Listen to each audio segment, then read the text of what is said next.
The rain hammered down on Buckingham Palace that October evening, turning the courtyard into a mirror of shimmering reflections. James Mitchell stood at his post, his red tunic dark with moisture, his bearskin hat heavy on his head.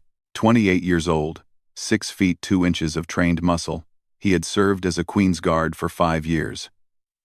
Tonight felt different. The tourists had long gone, leaving only the sound of rain and distant traffic. Mitchell's eyes swept the area with practiced precision. Years of training had taught him to notice everything. The way shadows moved, the sound of footsteps on wet pavement, the subtle changes in air pressure when someone approached. His rifle, though ceremonial in appearance, was loaded with live ammunition. Most people didn't know that. They saw the red uniform and tall hat and thought, tourist attraction. They were wrong.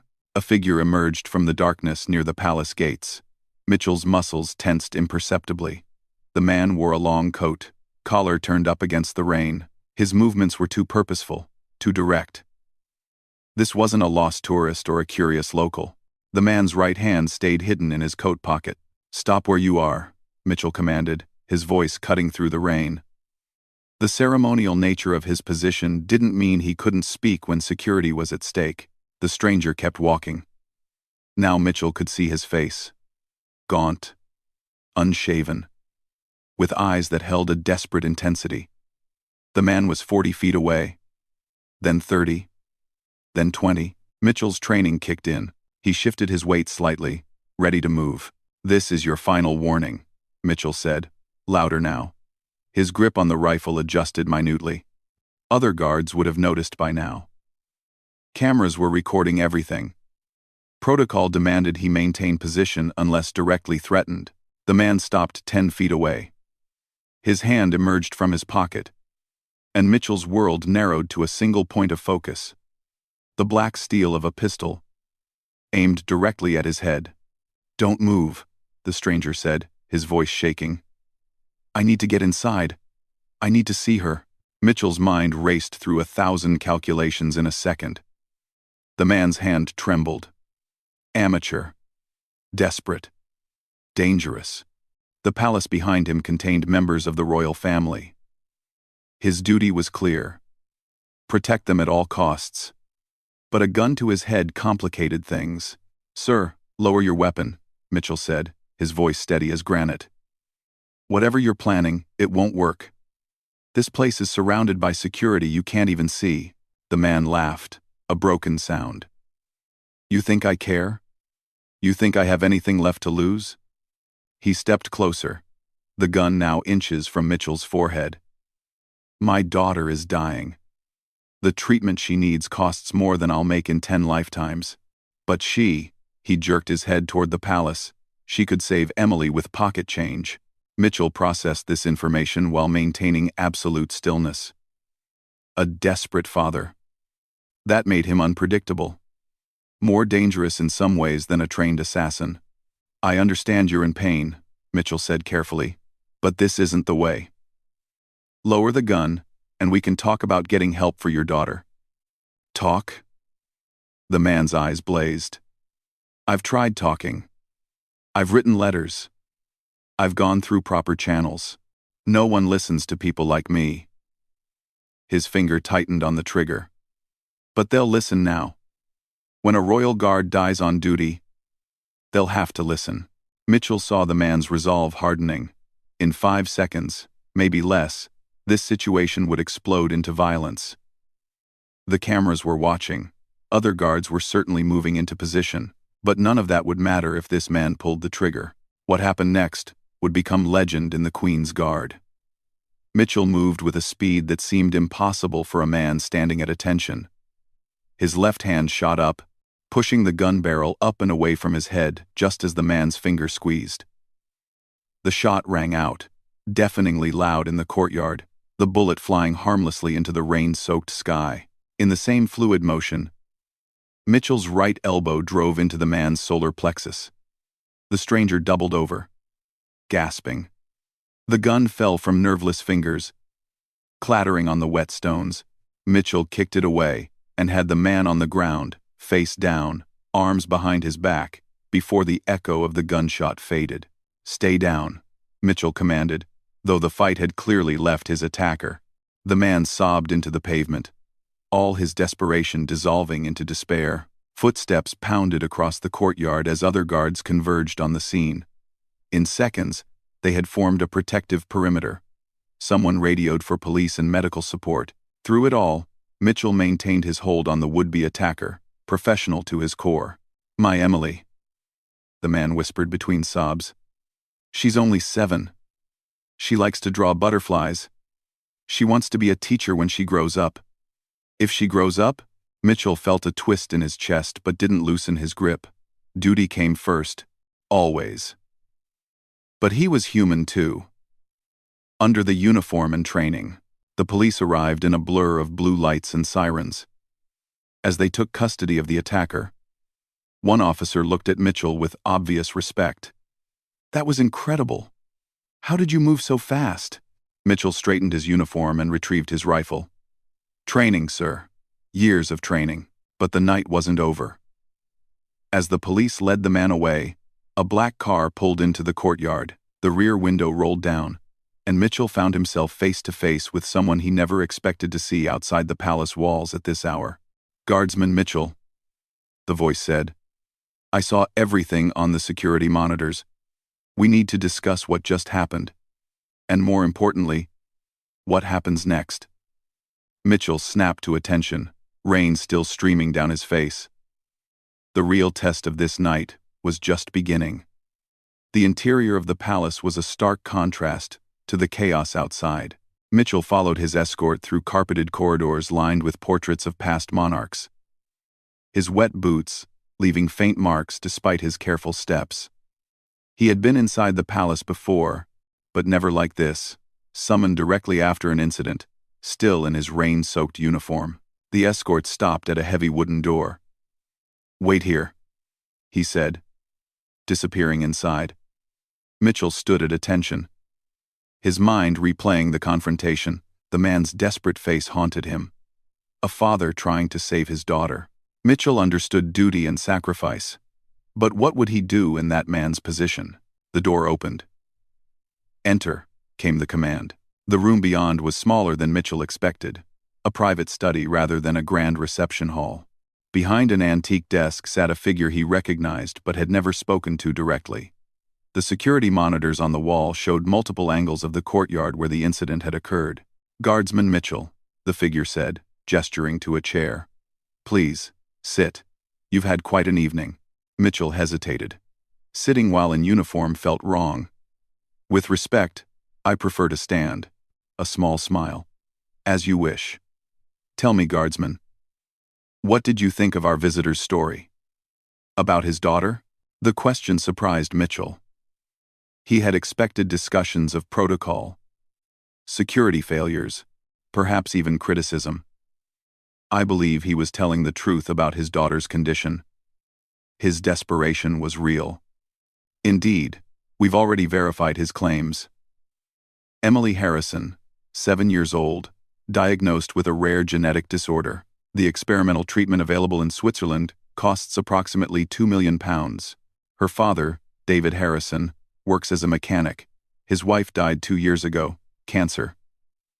He's been trying to raise funds through every channel available." Mitchell remained silent, processing this information. "You showed remarkable restraint," the figure continued. "You could have shot him. Protocol would have supported that decision. A man pointing a gun at a royal guard poses a clear threat to palace security. He was desperate, not malicious," Mitchell said carefully. "I saw the difference. And if you had been wrong? If he had been an assassin using a sob story as cover?" Mitchell met the steady gaze. "Then I would have dealt with it. But I wasn't wrong."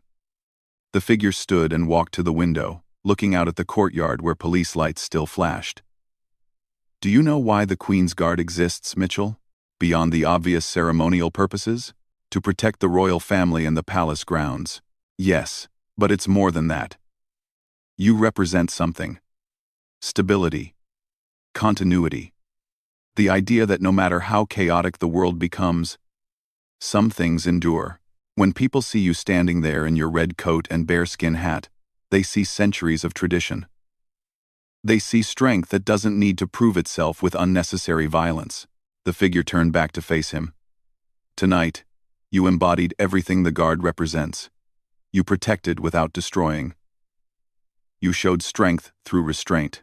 The entire incident was captured on our security systems. By morning, despite our best efforts, it will likely be on every news channel in the country. Mitchell's stomach tightened. Media attention was the last thing any guard wanted. Don't look so concerned, the figure said, noting his expression. The footage shows a guard doing his duty with exceptional skill and humanity. It shows that we are not merely ceremonial statues, but highly trained professionals who can think, adapt, and act with both precision and compassion. A knock at the door interrupted them. An aide entered, whispered something urgently. The figure's expression grew thoughtful. It seems Mr. Harrison's story has already begun to spread. The officers who arrested him have been talking. Social media is beginning to pick up the story. A desperate father, trying to save his dying daughter, stopped by a royal guard, who managed to disarm him without anyone getting hurt. The public is interested. Mitchell stood straighter. I was simply doing my duty. Yes, and that's what makes this remarkable. Tell me, Mitchell, what do you know about the Royal Foundation? The question seemed like another sudden change of direction. It supports various charitable causes, including medical research and children's health initiatives. Correct. And while we cannot be seen to reward someone who threatened palace security, we also cannot ignore genuine need when it's brought to our attention, however inappropriately. The figure returned to the desk, picked up a phone, arranged for a complete medical review of Emily Harrison's case. Consult with the Foundation's medical board about possible assistance. Discreetly, Mitchell felt something ease in his chest. The little girl who drew butterflies might have a chance.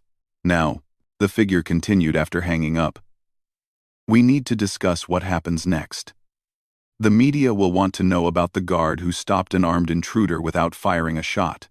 They'll dig into your background, your training, everything about you. I don't speak to media, Mitchell said firmly. It's against regulations. Normally, yes. But these aren't normal circumstances. The story is already out there. We can either let others control the narrative, or we can present it properly. Show the world what the Queen's Guard truly represents. Before Mitchell could respond, the aide returned, looking flustered. Forgive the interruption, but there's been a development. The crowd outside is growing. Word has spread about Mr.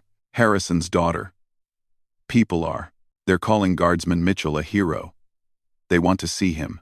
Mitchell felt the weight of attention settling on his shoulders like his rain-soaked uniform. He had trained for threats, for violence, for protecting the palace. He hadn't trained for this. The figure studied him carefully. You have a choice, Guardsman. You can return to your quarters, let the palace handle this quietly, and resume your duties tomorrow, as if nothing happened. Or you can help us show the world that tradition and compassion can coexist, that strength doesn't always mean violence. Through the window, Mitchell could see the crowd gathering beyond the gates. Umbrellas and rain jackets, faces illuminated by phone screens. Were they there for sensation? Or were they there because they saw something in tonight's events that gave them hope? What about Harrison? Mitchell asked. What happens to him? He'll be charged, of course. Threatening a royal guard with a weapon is serious, but courts consider circumstances. A desperate father with no prior record, whose actions harmed no one thanks to your intervention. I suspect the sentence will reflect the full context of the situation. Mitchell thought about the man's sobs on the wet pavement, his despair over his daughter. Then he thought about his duty, his training, the oath he had taken. If I speak publicly, Mitchell said slowly, it can't be about me. It has to be about what the guard represents. About duty balanced with humanity. The figure smiled. I wouldn't expect anything less from you, Guardsman. Now, let's discuss how we proceed. The Prime Minister will want to be briefed. The Palace Press Office needs to prepare a statement. And you need to decide exactly what message you want the world to hear.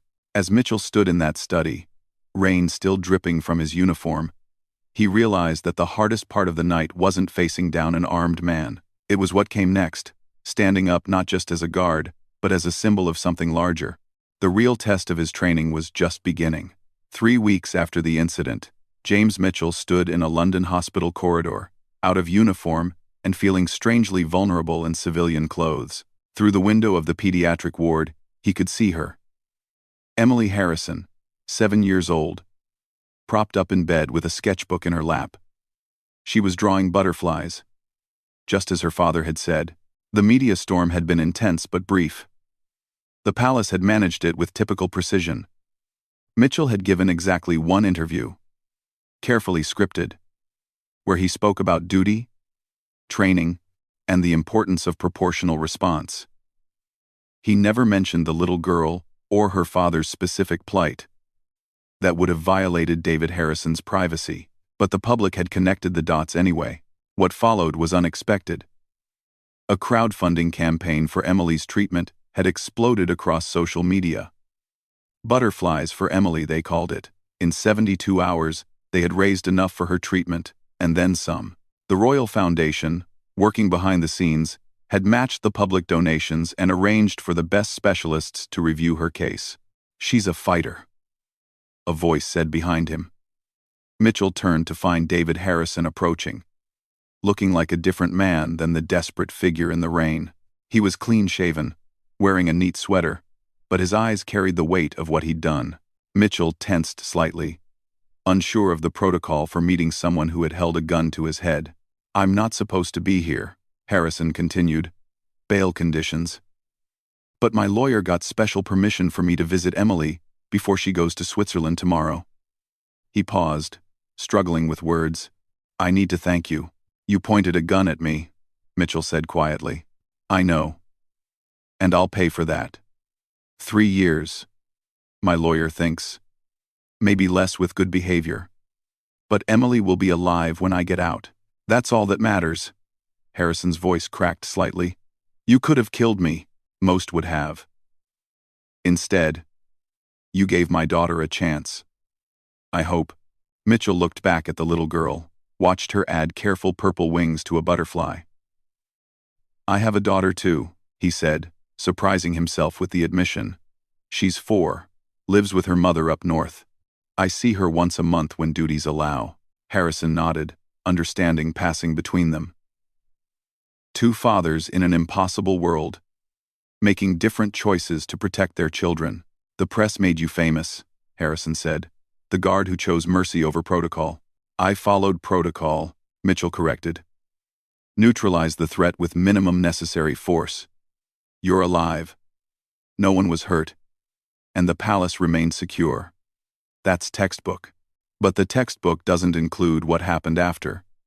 The foundation helping Emily, you visiting her here."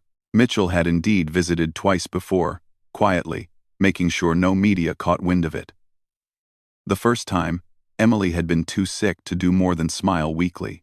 The second time, she had shown him her butterfly drawings and told him about her favorite teachers at school.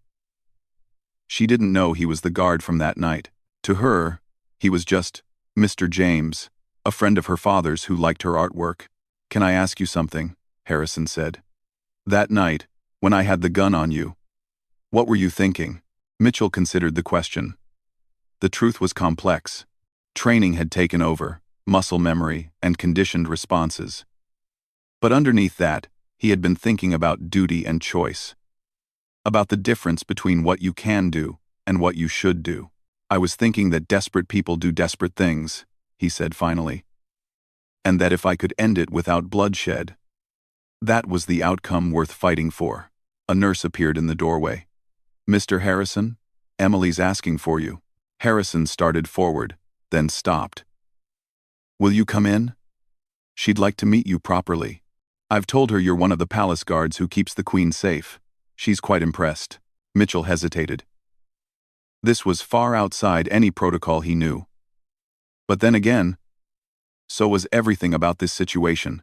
Emily's face lit up when they entered. "Daddy! And Mr. James." She held up her sketchbook. "I drew a guard butterfly. See? It's red like those fancy uniforms. Mitchell studied the drawing with appropriate seriousness. The butterfly did indeed have red wings with black spots that might have been buttons. It's magnificent, he said. Worthy of palace display. Really? Emily's eyes went wide. Would the Queen like it? I'm certain she would appreciate the artistry, Mitchell said diplomatically. They spent 20 minutes there, Emily chattering about her upcoming trip to Switzerland, the special doctors who would help her, and her plans to draw Swiss butterflies. She made Mitchell promise to keep her guard butterfly picture safe while she was away. As they prepared to leave, Harrison pulled Mitchell aside. The trial starts next month, he said quietly. I'm pleading guilty. My lawyer says you'll be called to testify. Mitchell nodded. He had expected this. Will you? Harrison struggled with the words. Will you tell them I'm not a bad man? Just a desperate one? I'll tell them the truth, Mitchell said, that you were a father trying to save his daughter. The rest is for the court to decide. Later, standing outside the hospital, Mitchell looked at the butterfly, drawing in his hands. His phone buzzed. A message from his supervisor. Time to return to duty. Tomorrow he would stand at his post again, red coat and bearskin hat, a symbol of unchanging tradition. But he was changed. The incident had taught him something profound about the nature of duty. True strength wasn't just about standing firm against threats. It was about knowing when to bend without breaking, when to show mercy without weakness, when to remember the human heart beating beneath the uniform. 6 months later, Mitchell stood at his familiar post outside Buckingham Palace. Tourists snapped photos, as always. Most didn't know his story, and that was how it should be. The Queen's Guard didn't seek fame or recognition. They simply served. A small commotion near the gates caught his attention. Through the crowd, he saw a familiar face, Emily Harrison, walking on her own. Her father beside her. She was thin but animated, pointing excitedly at the palace. The treatment had worked. David Harrison was in civilian clothes, not prison uniform. Early release for good behavior and exceptional circumstances, Mitchell had heard. They were clearly tourists now, here to see the sights like anyone else. Emily spotted him first. Despite the months that had passed, despite his ceremonial uniform, she recognized him. She tugged on her father's hand, pointing. Mitchell remained at his post, unmoving, as protocol demanded. But as they passed, Emily did something unexpected. She reached into her small backpack and pulled out a piece of paper. Carefully unfolding it, it was a new butterfly drawing, this one even more elaborate than before, with wings that seemed to shimmer with health and hope. She held it up for him to see. A huge smile on her face. Mitchell couldn't break position, couldn't speak or acknowledge them directly. But for just a moment, his eyes met David Harrison's over Emily's head. In that glance was everything that needed to be said. Gratitude, understanding, redemption, and the shared knowledge of what they had all survived. Then the crowd moved on, carrying Emily and her father with it. Mitchell returned his gaze to the middle distance, standing guard, as he always had. But in his peripheral vision, he could still see the butterfly drawing Emily had held up. Its bright wings a reminder that sometimes, just sometimes, choosing mercy over protocol could save more than just lives. As the afternoon sun broke through the London clouds, warming his red tunic, Guardsman James Mitchell stood a little straighter. He had learned why you never threaten a royal guard. Not because they will destroy you, but because they might surprise you with their humanity. And in that humanity, both tradition and compassion could thrive. The palace bells chimed the hour. Another shift, another day of service. But Mitchell carried with him now the knowledge that being a guard meant more than just standing still. It meant standing for something. Duty balanced with wisdom. Strength tempered by mercy, and the understanding that behind every threat might be a human story worth saving. That night, the one where a desperate man put a gun to his head, had taught the world a lesson about the Queen's Guard. But more importantly, it had taught Mitchell a lesson about himself. Some duties went beyond orders and protocols. Some victories were measured not in force applied, but in restraint shown. And somewhere in Switzerland, a little girl who loved butterflies was learning to fly again. Proof that sometimes the greatest acts of protection come not from stopping bullets, but from stopping ourselves from using them.